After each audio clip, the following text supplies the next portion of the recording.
From the Hawktv studios at Hillsborough Community College in historic Ybor City, this is Hawktv News with anchor Sara Agans, reporters Tom Strocchio, Jessica Alexander, and director Ashley Cooley. And now, your college news.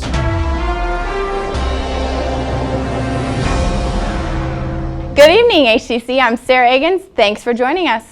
Our top story tonight, Tampa hosts a Republican National Convention. 50,000 people visited Tampa Bay to witness Republicans officially nominate their candidate for president. Events were held all over, including HCC's Ybor City campus. Hawktv's Tom Strocchio has more on the events and the protests surrounding the National Convention. It's a typical Thursday night in Ybor City, except for the fact that the eyes of the world are pointed this way. That's because it's the last night of the Republican National Convention here in Tampa. So our Hawktv news team went out on assignment to visit the RNC front lines. Evidence of the RNC is everywhere. There's an electricity in the air and many local people are happy about the event. So how do you feel about the RNC coming to Tampa? I think it's a wonderful opportunity for Tampa to be able to show what it possesses to give to different conventions, opportunities, and things of that nature. People to come in and be able to utilize what we have. So I think it's a great idea, and I appreciate it coming in. And do you think it will help your business at all? Oh, incredible. You're going to do 10 times the normal numbers we do in August, and a lot of additional catering that we don't normally do in August. A lot of revenue. It's really great for the area, and we've prepared for it. We've stocked up. But there are also some that are not so happy. You know the Republican National Convention is coming to town? Yes. How's it affecting you?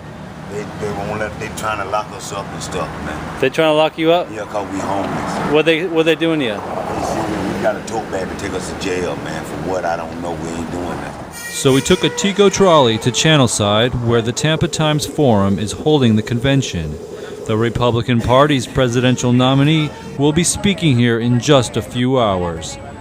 At the entrance gate, we encountered Republican delegates walking in and protesters.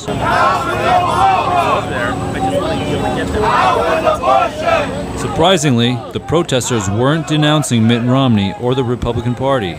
They were shouting anti-Obama chants.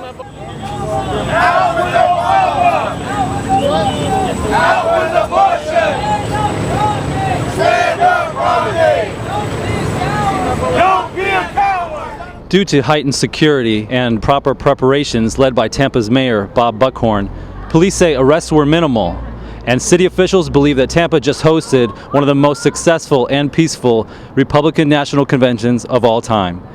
In Tampa, Tom Strocchio, Hawktv News. And other news now. Come spring, no more smoking at HCC. A new policy will prohibit the use of tobacco products on any of the college's 5 campuses. Once again, here's Hawktv's Tom Strocchio. You may have noticed the new signs and banners around with this logo, representing a new policy soon to be implemented at HCC. Breathe Free HCC is a new initiative spearheaded by HCC's president, Dr. Atwater, that starts on January 1st of 2013, where all of the HCC campuses and areas are going completely tobacco-free. And again, he was hearing from students, staff, and faculty that we needed to get a handle on the smoking problem. It applies to everyone that's on our campus and everywhere on campus, such as outdoor spaces, plazas, courtyards, and parking lots. It also applies to private vehicles on our property. Once a vehicle comes on our property, it becomes part of HCC property. So that's everyone, everywhere, all the time. And the products that are covered are not just the standards like cigarettes, pipes, tobaccos, but it also goes so far as to include chewing tobaccos and electronic cigarettes. If someone is seen using one of the prohibited products in an HCC area, we are supposed to go up to them, hand them one of these business cards with the logo, reminding them that they are not complying with the new policy. And eventually, everyone will refrain from lighting up.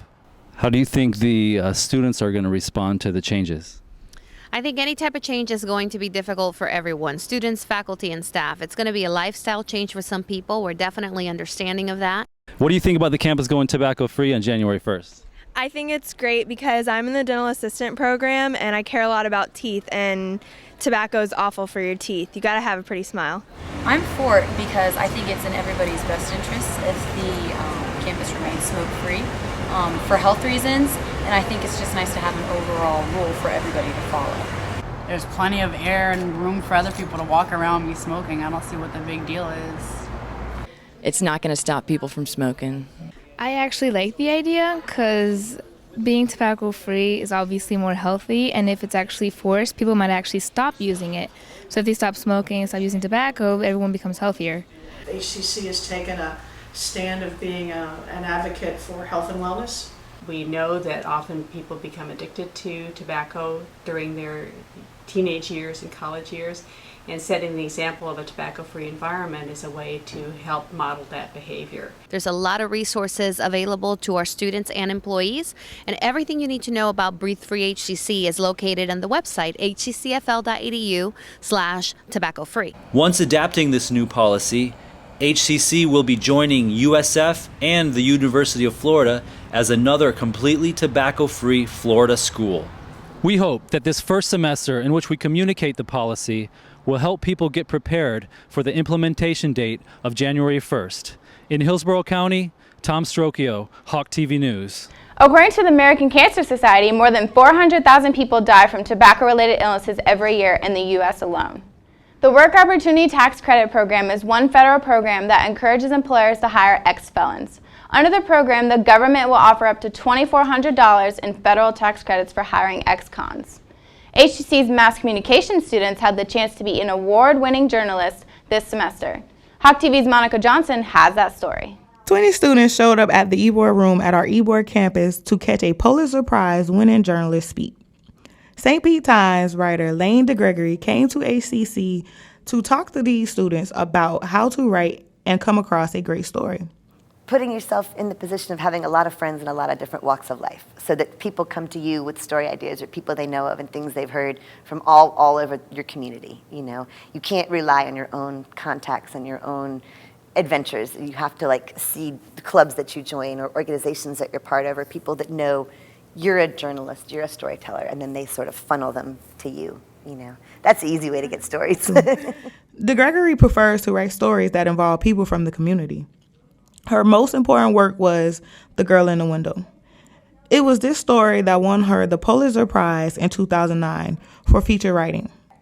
Probably in 25 years of my career has been the most emotional story. And I think one of the reasons it got the response that it did was because it had highs and lows. You know, you had so much hope and expectation and love for this child and this amazing family that took her in, but then you also had anger and frustration about how could a mother do that? How could the court system not put that woman in jail? How could this have happened in the first place? And so it was a very emotional ride reporting. She comes to HCC with many success stories. Since 2000, DeGregory has appeared in the Best Newspaper Writing magazine 5 times. She also been a speaker at the Neiman Narrative Conference at Harvard. My story. I've always wanted to be a journalist since I was 5 years old, and I grew up in Washington, D.C. during Watergate, and I just thought that would be the coolest profession in the world, to write about people that could bring down the President of the United States and sort of change the way everybody else saw the world. So everything in my life, career-wise and job-wise and work-wise, has always been something to do with journalism.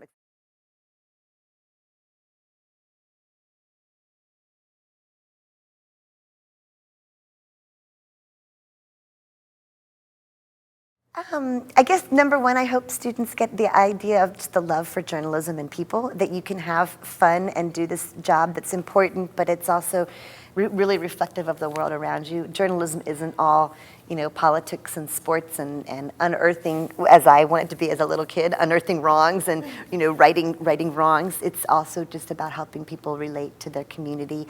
And I, with my stories as much as anything, I want people to see folks around them in a different way. It looks like most of the students did leave with a new drive for journalism, plus a whole new understanding of narrative writing and unearthing the concept of a story, as DeGregory says.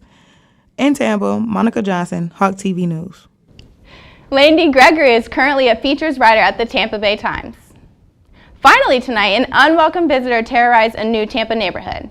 We're talking about a 10-foot alligator. How would you like that showing up on your doorstep? Well, one did just that. And guess what? Tom Strokio has that story too. Residents of this upscale New Tampa neighborhood encountered something they did not expect. And wait till you see where it ended up.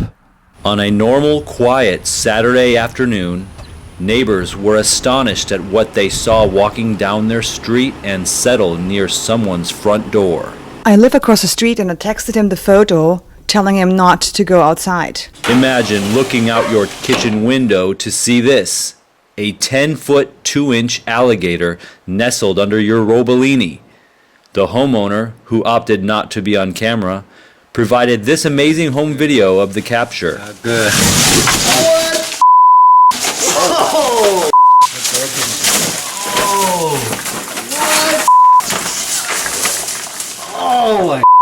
The process endured about 45 minutes, enough time to wear down the strength of the gator so it could be safely put in its cage.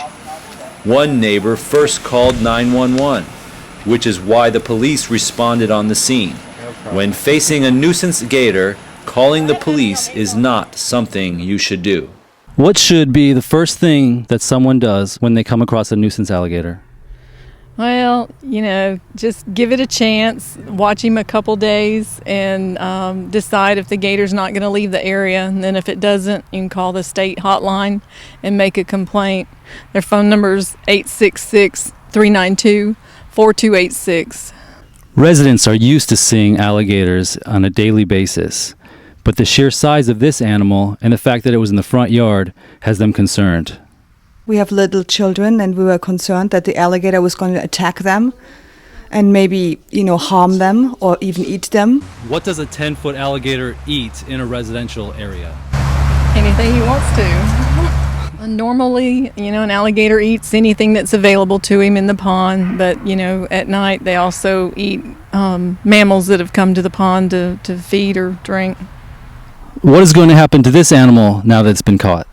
This alligator will be processed. It's like, raising a cow, take him to a butcher shop. They process the meat and sell it to various restaurants in the area, Skipper's, Dockside, Gary's Oyster Bar, just various restaurants around. Seeing is believing.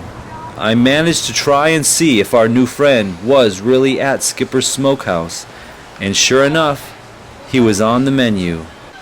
I had to try it and remind myself that it's not bad at the top of the food chain. In Tampa, Tom Strokio, Hawktv News. Turns out Tom's alligator story got more than 79,000 hits on YouTube. The broadcast student reporters video and interviews were featured not only on local TV, but on Good Morning America and Inside Edition. Not bad for our HTC student. And that wraps up this edition of Hawktv News. To watch more stories from the Hawktv News team, check out our YouTube channel.